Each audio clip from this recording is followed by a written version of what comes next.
নমস্কার। আজকের ভিডিওতে স্বাগত জানাই। অনেকেই অনেক প্রশ্ন করছেন, জানতে চাইছেন। তো তেমনই একটি প্রশ্নের ভিত্তিতে আজকের ভিডিও। মন দিয়ে শুনবেন। প্রশ্ন থাকলে অবশ্যই করবেন। আমি বলছি মানে চোখ কান বুজে বিশ্বাস করার কিছু নেই। পর্যবেক্ষণে বিশ্বাস রাখুন, বিশ্লেষণে বিশ্বাস রাখুন। আজকের ভিডিওর বিষয় এসএসসি স্কুল সার্ভিস কমিশন। এটাও কি টোটাল কন্ট্রোলের টুল ছিল, এজেন্ডা? সে অর্থে দেখতে গেলে অবশ্যই আমাদের এই বর্তমান ব্যবস্থায় ব্যাংকিং সিস্টেম থেকে শুরু করে এডুকেশন সিস্টেম সব কিছুই একটা নির্দিষ্ট পরিকল্পনার দিকে ধাবিত করবার জন্যই তৈরি করা হয়েছে। এ বিষয়ে কোনো সন্দেহ নেই। সে কোনো শাসক শোষক বলুন, যা ডমিনেট করতে চায় যারা, তারা এটা করে থাকে। কিন্তু কিভাবে করে থাকে, কেন, কোন উদ্দেশ্যে, এই ব্যাপারগুলো আমরা ঠিক বুঝতে পারি না। মানে আমাদের মধ্যে অনেকে বিষয়গুলো অবহিত হলেও রিলেট করা এইভাবে হলো, এই যে প্রক্রিয়াটা অনেকে বুঝতে পারেন না। সেই প্রক্রিয়াটা বোঝার জন্যই আজকের এই আলোচনা। স্কুল সার্ভিস কমিশন যখন টোটাল কন্ট্রোল এর টুল, অর্থাৎ যেটা আমাদের এই নতুন বিশ্ব ব্যবস্থার দিকে নিয়ে যাওয়ার জন্যই আগাম ভাবা হয়েছিল। তো আরও অন্যান্য সমস্ত পরীক্ষাগুলোই মোরাললেস তাই। তবে আজ বিশেষ করে শিক্ষা ব্যবস্থার যে বর্তমান পরিস্থিতি, সেই শিক্ষা ব্যবস্থার দিকে তাকিয়েই যা ঘটছে তার সঙ্গে রিলেট করে এই ভিডিওটি আমি করছি। কারণ আপনারা জানেন যে সরকারি শিক্ষা ব্যবস্থা তুমুল ডামাডোলের মুখে, এবং এই তুমুল ডামাডোলটা সৃষ্টি করা হয়েছিল এসএসসির মাধ্যমে। কি অবাক হচ্ছেন? অবাক হওয়ার কিছু নেই, শুনুন, ভাবুন। তার আগে আমি বলি যে এমপক্স, আগে হ্যাঁ ওই বাঁদর বসন্ত, কিন্তু আবার প্যানিকবাজি ওরা শুরু করেছে।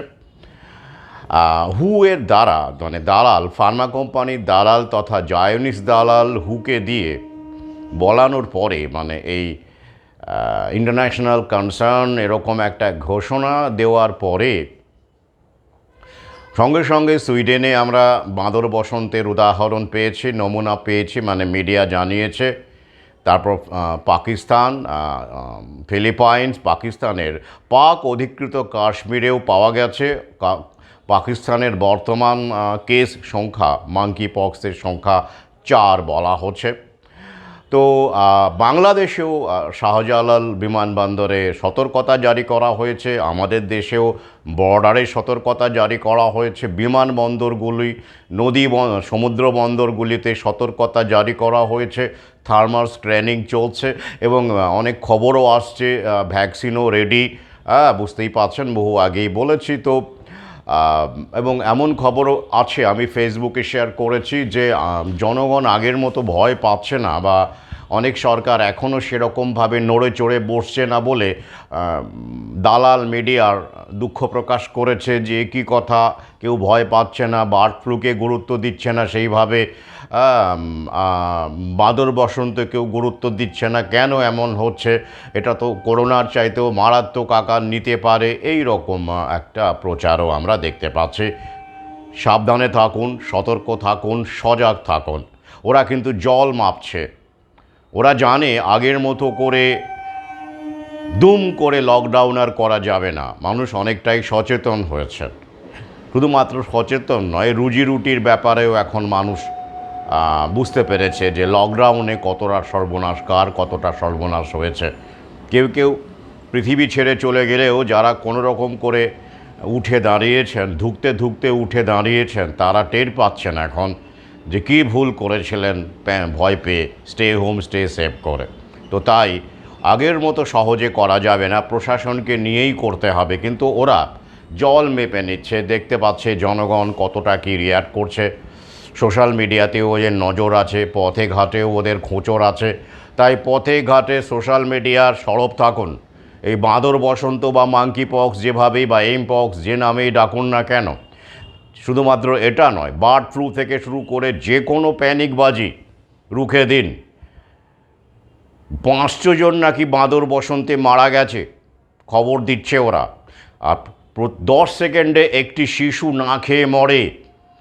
আগে হ্যাঁ, 10 সেকেন্ডে একটি শিশু, ওদেরই ওয়াল কাউন্টস, ওদেরই তথ্য যেগুলো ইন্টারন্যাশনাল আছে, যে তথ্যগুলো আমরা পাই, ভাবতে পারেন মিলিয়ন মিলিয়ন মানুষ, শিশুর কথা ছেড়ে দিলে শিশু মানে মানুষ না খেয়ে মরে, সিম্পলি অপুষ্টিতে মরে। আর ওরা মাঙ্কি পক্সে এখনও পর্যন্ত গোটা বিশ্বে নাকি এতজন মরেছে, কেউ বলছে 500, কেউ বলছে 200, কেউ বলছে বিভিন্ন রকমের আর কি। তাতেই ওদের এত আতঙ্ক, মানে বুঝতে পারছেন তো খেলাটা কোথায়। 10 সেকেন্ডে একটা শিশু না খেয়ে মরলে কতগুলো হয়, হ্যাঁ, পার ডে কতগুলো হয়, বছরে কতগুলো হয়, হিসেবটা করে ফেলুন। মৃত্যুর ভয় দেখাচ্ছে ওরা, সতর্ক থাকুন। এবার প্রসঙ্গে আসে এসএসসি, স্কুল সার্ভিস কমিশন, এই ভিডিওর বিষয়। আর 1997 খ্রিস্টাব্দ থেকে শুরু করে 2010 পর্যন্ত যদি আমরা ধরি, 97-98, অর্থাৎ এইরকম 12 বছরে 1,34,845, মানে ধরে রাখুন 1,35,000 মতো শিক্ষক নিয়োগ করা হয়েছে এসএসসির মাধ্যমে, তথ্য তাই বলছে। এবং এখানেও এটাও বলা হচ্ছে যে তৃণমূল ক্ষমতায় আসার পরে এত বছর কেটে গেল, এসএসসি প্রথমে একটাই নাকি হয়েছে, নাকি তারপরে তো আপনারা জানেন ডামাডোল বন্ধ, তাতেও 50,000-এর মতো ম্যাক্সিমাম তৃণমূল আমলে শিক্ষক নিয়োগ হয়েছে। তার মধ্যে আবার ডামাডোল, আদালত, মামলা, প্যানেল ঝুলে আছে, ডকুমেন্ট ভেরিফিকেশন চলছে, ইত্যাদি ইত্যাদি। যদিও শাসক আমাদের মাননীয়া বলেছেন তার আগে যাদের নিয়োগ হয়েছে মানে এসএসসির মাধ্যমে, তারাও নাকি স্ক্যানারে আছে, মানে এখন পুরো শিক্ষক সমাজই স্ক্যানারে আছে, সরকারি শিক্ষক। তো ওই বিষয়ে এখন আজকের আলোচনা নয়, আমরা একটু গভীরে যাই। আচ্ছা, 1997-98 সালের আগে শিক্ষা তো ছিল, স্কুল ছিল, তখন শিক্ষক নিয়োগ কীভাবে হতো? যে শিক্ষকদের অধীনে আমরা পড়েছি, আমরা যারা পড়াশোনা করেছি ছাত্রাবস্থায়, তখন তো এসএসসির মাধ্যমে নিযুক্ত শিক্ষকের কাছে পড়েছি কি পড়িনি। আমাদের যাদের বয়স 50 অতিক্রান্ত হয়েছে বা এরকম সময় কাছাকাছি, তারা করিনি। তারাও মোটামুটিভাবে শিক্ষিত বা পড়াশোনা করেছি। তো প্রশ্ন হচ্ছে সেই সময় শিক্ষক নিয়োগ কীভাবে হতো? ম্যানেজিং কমিটির মাধ্যমে শিক্ষক নিয়োগ হতো। এবং সেক্ষেত্রে এই একটা কন্ট্রোলিং বডি, যেমন এসএসসি একটা কন্ট্রোলিং বডি ছিল না। ম্যানেজিং কমিটির মাধ্যমে শিক্ষক নিয়োগ হতো স্থানীয় যুবকেরাই, স্থানীয় মানুষ যারা লোকাল পরিস্থিতি জানে, গ্রামকে চেনে, নিজেদের এলাকাটাকে ভালো করে চেনে, হ্যাঁ, এবং তাদেরকেই ম্যানেজিং কমিটির সুপারিশে এমপ্লয়মেন্ট এক্সচেঞ্জের একটা ভূমিকা ছিল, সেখানে নিযুক্ত করা হতো। এইভাবে এইরকম শিক্ষকদের কাছেই আমরা পড়েছি। এখনও বেশ কিছু শিক্ষক আছেন যারা ম্যানেজিং কমিটির মাধ্যমে নিযুক্ত হয়েছিলেন এবং তাদের অবসরের সময় চলে আসছে, বা অনেকেই অবসর নিয়ে ফেলেছেন। তো এই যে ব্যবস্থাটা ছিল, যে ব্যবস্থায় আমরা পড়াশোনা করেছি, আমার বাবা পড়াশোনা করেছে, ঠাকুরদাও পড়াশোনা করেছে, এমনকি এই ধরনের ব্যবস্থাও আমরা দেখছি যখন এসএসসি ছিল না, সেই সময় থেকেই আমরা যে কাহিনীগুলো পাই, এই যেমন সূর্য সেন মাস্টারদা ছিলেন, তো ব্রিটিশ আমলের যে এডুকেশন সিস্টেম, তখনও এসএসসি ছিল না, তিনি কিন্তু বিপ্লবী হয়েছিলেন। তিনি মাস্টারদা শিক্ষক ছিলেন, স্কুল শিক্ষক ছিলেন, আপনারা জানেন ভালো করেই, সেখান থেকেই মাস্টারদা। এমনকি সত্যজিৎ রায়ের যে উদয়ন মাস্টার, তিনিও কিন্তু এসএসসির মাধ্যমে নিযুক্ত মাস্টার বলে মনে হয় না। এরকম একটা ক্ষেত্র তখন ছিল। কীরকম? ওই যে গ্রামের কোনো সহৃদয় মানুষ, তিনি জমি দিতেন এবং সেই জমিতেই পড়ানো শুরু হতো, একটা স্ট্রাকচার তৈরি করে। খুব যে বড় পরিকাঠামো হতো এমন নয়, কোনো জমিদার বা কোনো সম্পন্ন মানুষ, এলাকার শিক্ষাপ্রেমী মানুষ, তার উদ্যোগেই, তাই দেখবেন অনেক স্কুলে এরকম মানুষের নামে, এরকম সেখানকার সজ্জন কোনো দান করেছেন তার নামে, বা তার স্ত্রীর নামে, বা তার কন্যার নামে, এরকম অনেক স্কুল চলছে। তো সেগুলোই ছিল, এবং পরবর্তীতে এরকম স্কুল সরকারের কাছ থেকে এইড পেয়েছে, অ্যাপ্রুভাল পেয়েছে, এবং সেভাবেই চলেছে। তো এই ম্যানেজিং কমিটির মাধ্যমে নিযুক্ত শিক্ষকরা কি সবাই খুব সৎ পথে যোগ্য হিসেবে নিযুক্ত হতেন? তেমন নয়। ফুল প্রুফ সিস্টেম কখনো কিছু ছিল না, হয় না। এসএসসির তো এই দুর্নীতির বিরুদ্ধে প্রতিবাদ করেই তো এসএসসিকে আনা হয়েছিল।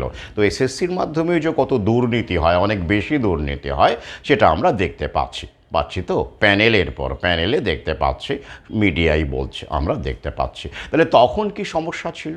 ওই স্বজন পোষণ ছিল, বলা হয় নেপোটিজম ছিল, স্বজন পোষণ ছিল। অর্থাৎ ম্যানেজিং কমিটির বা যেই কোনো নির্দিষ্ট রাজনৈতিক দল তো ঢুকে গিয়েছিল, আপনারা তো জানেন, বিশেষ করে বাম আমলে এটা খুব বেশি হয়েছে। কারণ এই রাজনীতিটাকে রান্নাঘরে ঢুকিয়ে দেওয়া আর কি জনগণে, যেটা আগে অতটা ছিল না। রাজনৈতিক দল আমাদের দেশে তো নতুন নয়, ব্রিটিশ আমলেই কংগ্রেসের জন্ম। কিন্তু এই প্রমোট করা, মানে বিশ্বজুড়ে যে ক্যাডার তৈরি করা, এই দল মার্ক্সবাদী বলে যাদেরকে আমরা চিনি, তো এরা কিন্তু রাজনীতিটাকে রান্নাঘরেও ঢুকিয়ে দিয়েছিল, এবং এই বৈষম্য, পার্টিবাজি, মারামারি, বিদ্বেষ, এবং তার প্রতিফলন এই ম্যানেজিং কমিটিতেও কিন্তু পড়ছিল। সে বিষয়ে কোনো সন্দেহ নেই। এ বিষয়ে অধমেরও বেশ কিছু অভিজ্ঞতা আছে, নিজের চোখেই দেখাচ্ছে এগুলো ঘটছিল। তার আগে কিন্তু ছিল, অবশ্যই ছিল, কিন্তু অতটা ছিল না, দায়িত্ব নিয়ে বলতে পারি। তবুও দেখুন, ম্যানেজিং কমিটির দ্বারা নিযুক্ত শিক্ষকদের একটা সুবিধে কী ছিল, তারা কিন্তু নিজের এলাকাতেই থাকতেন, নিজের গ্রামটাকে চিনতেন, ছাত্রছাত্রীদের ব্যক্তিগতভাবে চিনতেন, তাদের সুখ দুঃখ ভাগ করে নেওয়া, বাড়ি বাড়ি খোঁজ নেওয়া, অর্থাৎ একটা এক ধরনের আন্তরিকতা, এক ধরনের আত্মিকতা, এক ধরনের সম্পর্ক কিন্তু ছিল। ঠিক আছে? শিক্ষকরা অচেনা ছিলেন না। সেখানকার স্কুলের শিক্ষকরা পাড়ারই ছিলেন, বা পাশের গ্রামের ছিলেন, বা এলাকার ছিলেন, পরে তাদেরকে পাওয়া যেত।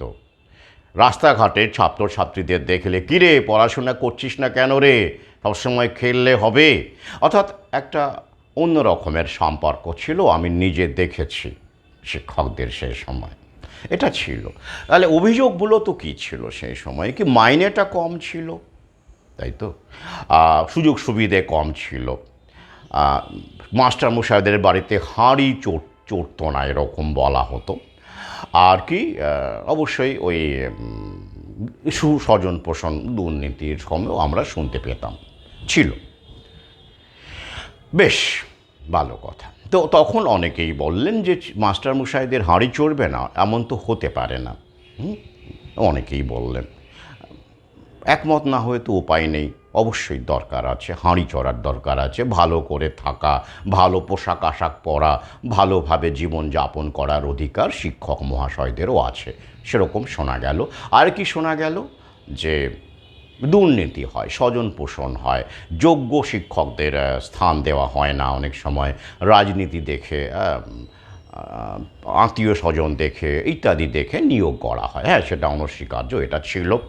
এরকমও ঘটনা আমি শুনেছি যে হেডমাস্টারের মেয়েকে বিবাহ করার প্রস্তাব প্রার্থীকে, মানে চাকরি প্রার্থীকে গ্রহণ করতে হয়েছে, বা লেনদেন, টাকা পয়সার লেনদেন, এসবও একদম যে ছিল না তা নয়। আবার স্বচ্ছভাবে নিয়োগের ঘটনাও ছিল, সব কিছু মিলিয়ে ছিল।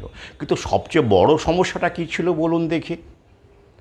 টোটাল কন্ট্রোলটা ছিল না। কি? ওই যে সিলেবাসের বাইরেও মাস্টারমশাইরা পড়াতেন, বলতেন, অনেক কিছু বলতেন, জানাতেন, তাই তো? সূর্য সেনের একটা সম্ভাবনা থেকেই যেত, সব সময় থেকেই যেত। সিলেবাসের বাইরে কিছু বলা যাবে না, অর্থাৎ পেশাদার শিক্ষক, প্রফেশনাল শিক্ষক তৈরি কখনো হয়নি।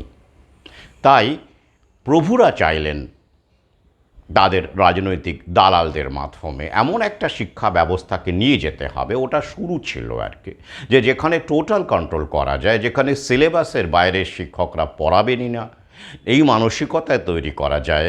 এবং সিলেবাসটা আমরা সেভাবেই তৈরি করব যাতে করে মগজ ধোলাইটা আমাদের যে লক্ষ্য, সেই লক্ষ্যেই এগোয়, তার বাইরে মানুষকে ভাবানো, পড়ুয়াদের ভাবানো, তাদের প্রশ্ন তৈরি করা, question leads to knowledge and information, সেটাই যাতে না হয় তার জন্য আমরা এমন একটা কিছু করব যাতে করে এই শিক্ষা ব্যবস্থাটাই লাটে উঠে যায়। আগে হ্যাঁ, দায়িত্ব নিয়ে বলছি, এসএসসি কিন্তু সেই উদ্দেশ্যেই আনা হয়েছিল এবং উদ্দেশ্যটা পূর্ণ হয়ে গেছে বলে আর এসএসসি হবে না, লিখে নিন। অনেকে ভাবছেন যারা আন্দোলন করছেন তাদেরকে বোঝানো হয়েছে, বিশেষ করে অনেক শিক্ষক মহাশয় তারাও রয়েছেন এই আন্দোলনে, যে বিশেষ করে তাদের সন্তানদের নিয়ে তাদের ব্যাপক চিন্তা, যে তারা তো আশা করেছিলেন যে তাদের সন্তানরাও সরকারি চাকরি পাবে, স্কুল শিক্ষক হবে, আমি যেমন স্কুল শিক্ষক হয়েছে আমার সন্তানও স্কুল শিক্ষক হবে, এমনটাও ভেবেছিলেন অনেকে, বা সরকারি চাকরি করবে। তাদের এখন রাতে ঘুম হচ্ছে না আমি জানি, বিশেষ করে যাদের সন্তানদের বয়স এরকম 20, 18, 20, 19 বা এরকম 24, 25 বা এইরকম যাদের ক্ষেত্রে, তাদের আগামীতে এই সময়ে যারা রয়েছেন তাদের তো ভাতা ছাড়া, যদি না কোনো বিশেষ স্কিল থাকে তাদের মধ্যে, আমি বারবার আগের একটি ভিডিও দেখে নেবেন এই অবস্থায় স্কিল কতটা জরুরি। তো বিশেষ স্যার, তো তারা সত্যি খুবই চিন্তিত। তারা ভাবছেন যে এই সরকার বদল হলেই, যে কোনো দলই, অন্য দল ক্ষমতায় এলেই আবার আগের মতো এসএসসি হবে, আগের মতো সরকারি চাকরি হবে।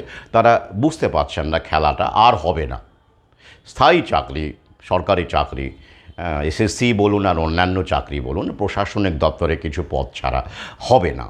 তো তাই এখান থেকে বেরিয়ে এসে সন্তানদের জন্য বিকল্প চিন্তা করুন, স্কিল ডেভেলপমেন্টের চিন্তা করুন, যেগুলো এআই দিয়ে রিপ্লেস করা যাবে না, রোবোটিক্স দিয়ে রিপ্লেস করা যাবে না, এমন কোনো জীবিকাকে, মানে কোনো রকম নাক ছিটকানো, নাক ছিটকিয়ে বেছে নেন। শিক্ষক মহাশয়দের বা সরকারি চাকরিদের অনেক সময় এই ধরনের অন্য কাজকর্ম, যেখানে একটু শারীরিক ধকল আছে বা একটু অন্য রকমের পেশা, এই যেমন ধরুন দোকানে কিছু বিক্রি করা, সেটা ঘুগনিই হোক বা চপই হোক বা এই ধরনের কোনো, বা এগরোলের দোকানই হোক, একটা ব্যাপার আছে একটু নিচু চোখে দেখা, সবার নয় আমি জানি, এখনও উল্লেখযোগ্য সরকারি চাকরিদের মধ্যে আছে, তারা একটা ক্লাসে বিলং করেন বলে তারা মনে করেন। তো তাদেরকে বলবো ওই জায়গা থেকে নেমে এসে ভাবুন, নইলে কিন্তু আপনাদের প্রজন্ম, যাদের এই বয়সটা বললাম, তাদের কিন্তু সর্বনাশ হবে আগামীতে। যাদের বাচ্চা কাচ্চা এখনও ছোটো, তাদের ক্ষেত্রে সময়টা পরবর্তীকালে হয়তো বদলাবে, বা তারা মানিয়ে নেওয়ার সময় পাবে। প্রথাগত যে শিক্ষা তো বদলাচ্ছে, তো তারা সেখানে তারা সময় পাচ্ছে কিছুটা, অনেকটাই।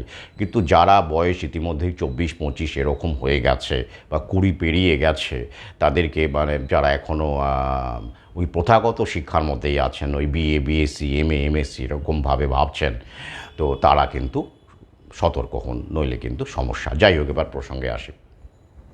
তাহলে কি হলো সেই সময়, এই ম্যানেজিং কমিটির দ্বারা নিযুক্ত শিক্ষকদের ক্ষেত্রে ব্যবস্থায় মগজ ধোলাইটা ঠিকঠাক হচ্ছিল না। কেন? শিক্ষকরা গ্রামের মানুষকে চেনেন, তাদের সেক্ষেত্রে একটা শ্রদ্ধাই হোক, ভালোবাসাই হোক, একটা সম্পর্ক আছে, অচেনা নয়, চেনা মুখ। তার ফলে কোনো রকম বিপদ আপদ এলে, এবং Coke Coke Coke Coke Coke corona এলে, যখন শিক্ষক মশাইরা ঘরেই কাটিয়ে দিলেন, তারা স্কুলেই গেলেন না 2 বছর।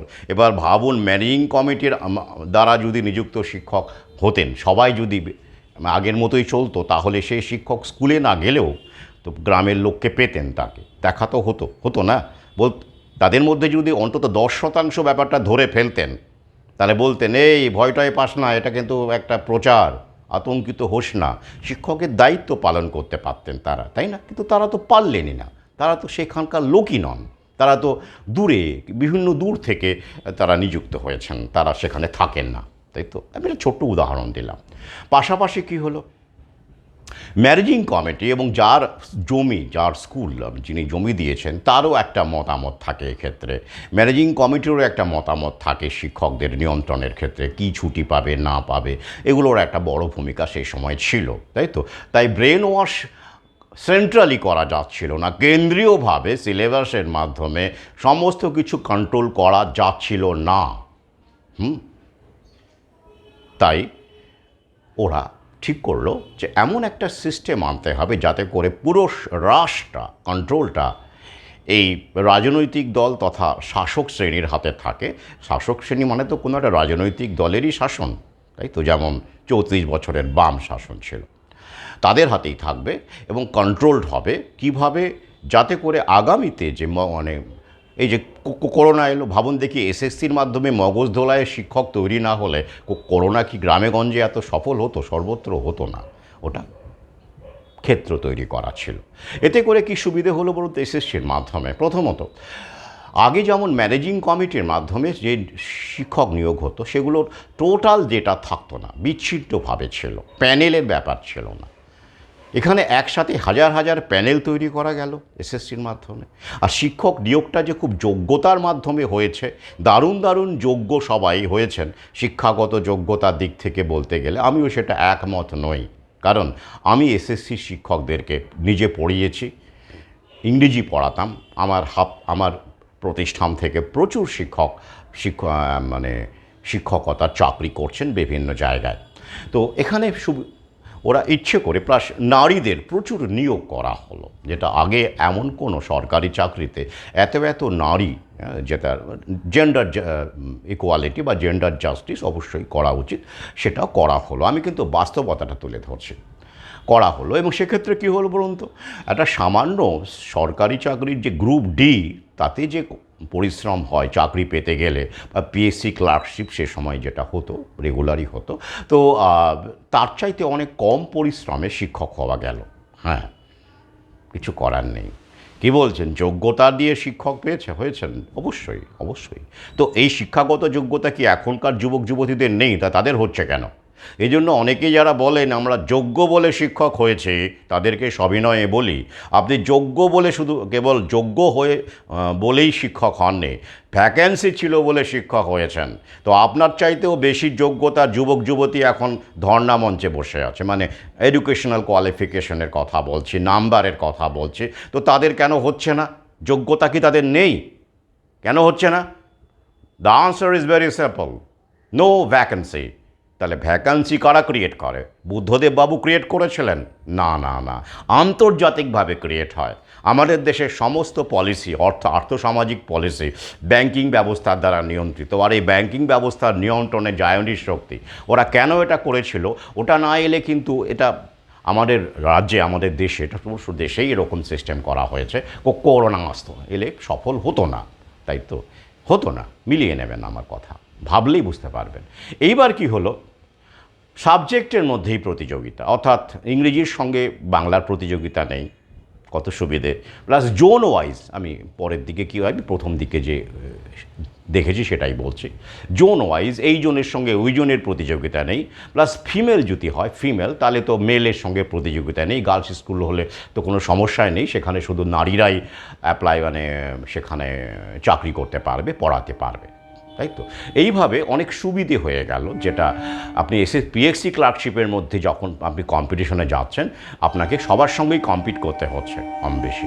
এখানে অনেকগুলো ভাগ হয়ে গেল, অনেকগুলো কম্পার্টমেন্ট হয়ে গেল, অর্থাৎ প্রতিযোগিতা অনেক কম হলো, এটা অস্বীকার করে লাভ নেই। আর তাই শিক্ষক নিয়োগ প্রচুর হলো, হাজার হাজার হলো, এত নিয়োগ হলো যে ভাবা যায় না।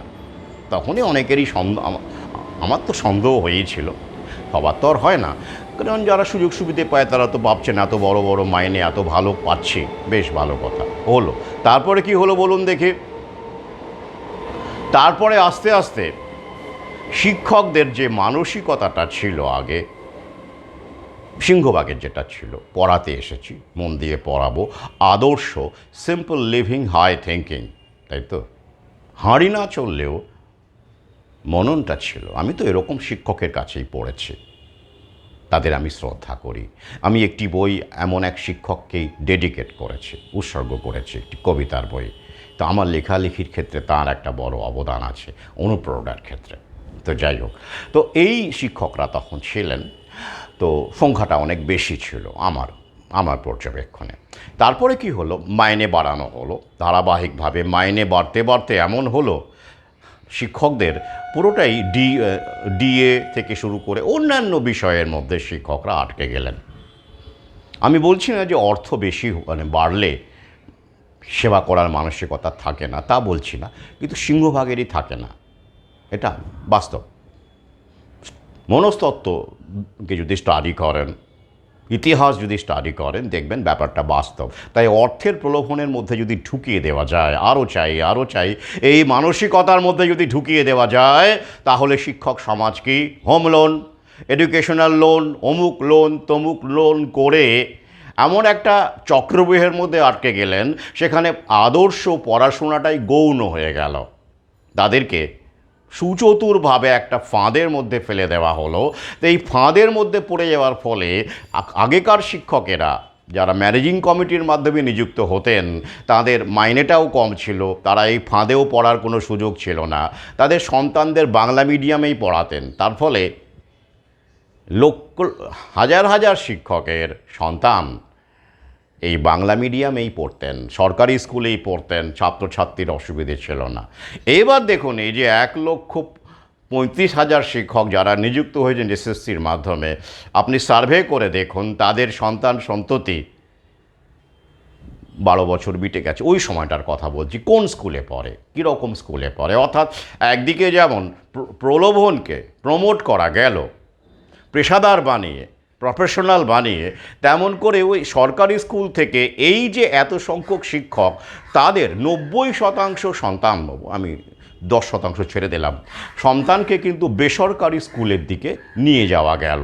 এবং এমন একটা উদাহরণ তৈরি করা গেল যে শিক্ষক মহাশয়ের নিজেদের সন্তানদেরই আর এই সরকারি স্কুলে পড়ান না, আমরা কেন পড়াবো। অর্থাৎ কৌশলে এমন একটা পরিস্থিতি তৈরি করা হলো যে সরকারি স্কুলের চাইতে বেসরকারি স্কুল, ব্র্যান্ডেড স্কুল অনেক ভালো, অনেক বেটার, এই ব্যাপারটা ঢুকিয়ে দেওয়া সম্ভব হলো। নাম্বার 1, যেটা সার্ভে করলেই বুঝতে পারবেন। নাম্বার 2 কী হলো, শিক্ষকরা বাইরের মানুষ, তারা গ্রামের নন, বিভিন্ন এলাকা থেকে গেলেন, কারণ জোনের সুবিধে ওই জোনে ওই সাবজেক্টের ভ্যাকেন্সিটা বেশি আছে, ওইখানে যাব, এরকম করে গেলেন, তাই তো।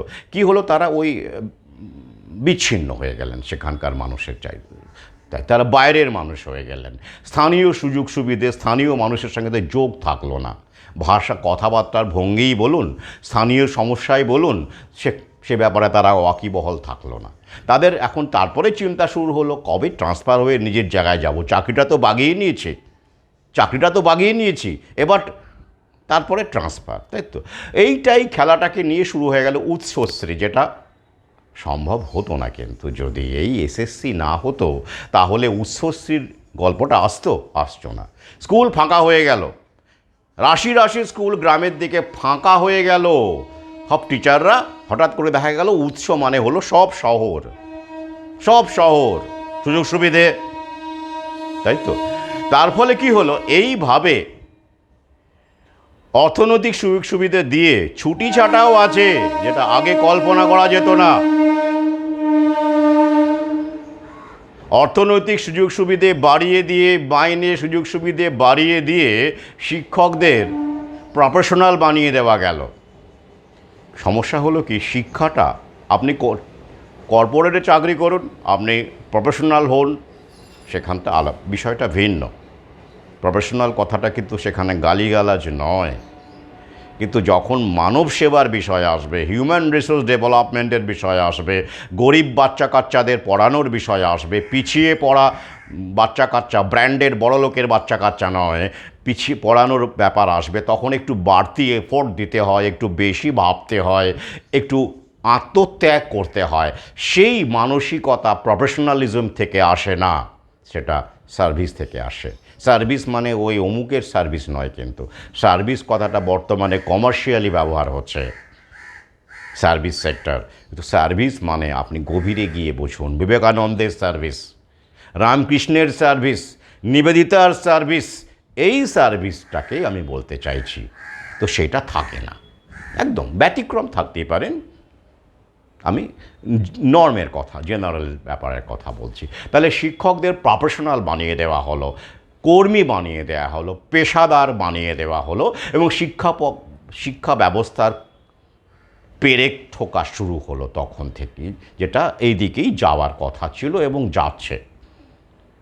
আর কি হলো, শিক্ষকদের সুযোগ সুবিধা দিয়ে তোল্লা দিতে দিতে গোল্লায় পাঠানো শুরু হলো। তারা সুবিধে যারা পায় তারা কি জানেন তো, তারা নিজেরটাই ভাবতে অভ্যস্ত হয়ে যায়, একটা ওই কুয়োর ব্যাঙের মতো ঢুকে হয়ে যায়। তারা বাইরের সমুদ্রটাকে দেখতে পায় না।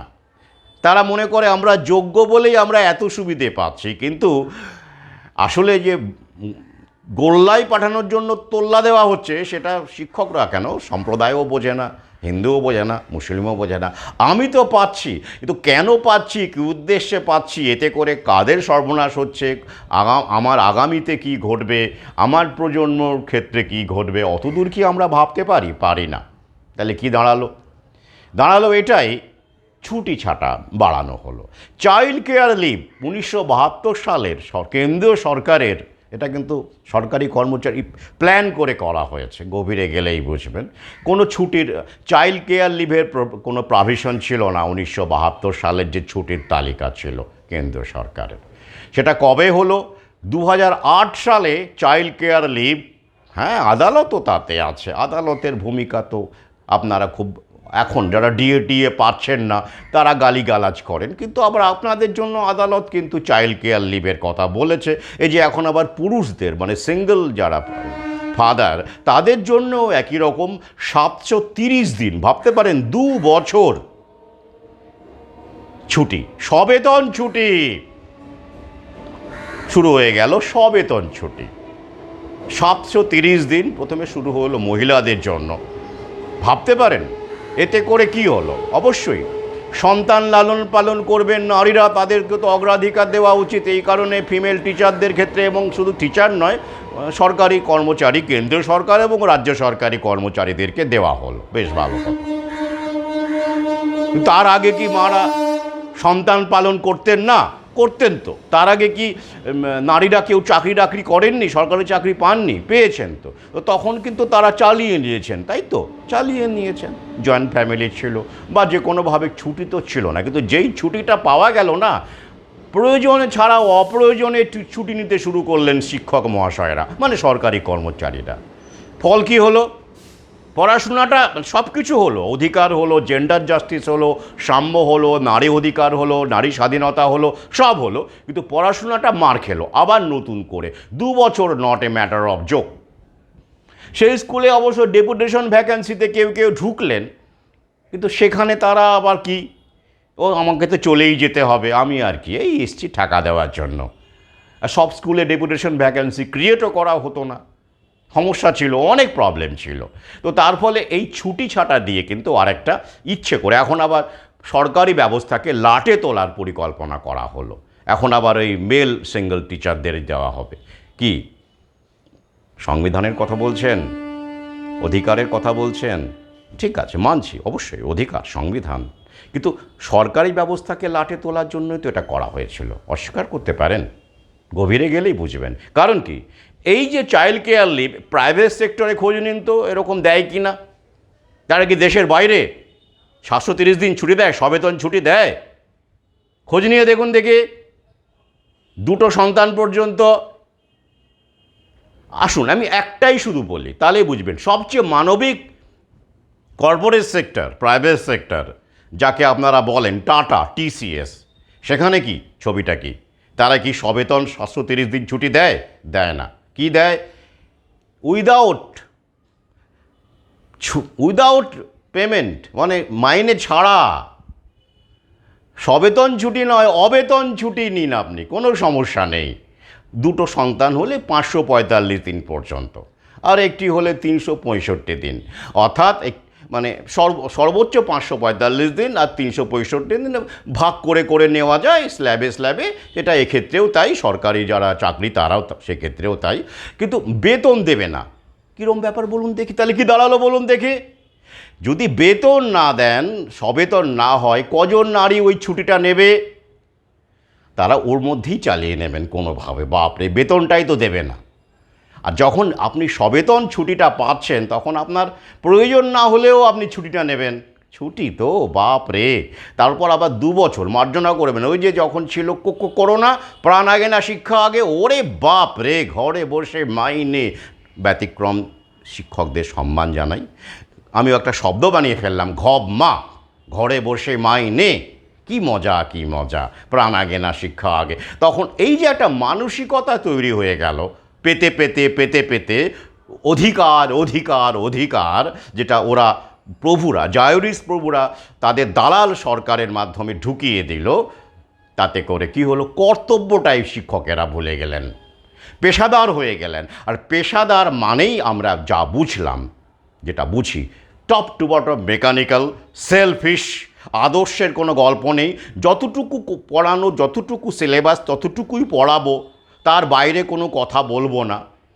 এই যে এটা তো কর্পোরেট সেক্টরেও তাই, তবে সেখানে ওই যে চাপ থাকে চাকরি চলে যাওয়ার, এই ব্যাপারটা থাকে, ছাঁটাইয়ের ভয় থাকে, তাই তারা ওই ব্যাপারটা ঠিকঠাক করে করে, professional in the right sense. কিন্তু এইখানে কি হলো, প্রফেশনাল করা হলো, কর্মী বানানো হলো, শিক্ষক থেকে কর্মী, শিক্ষা কর্মী হয়ে গেলেন। আমি মার্জনা করবেন, শিক্ষককে আমি কর্মীই বলি এখন।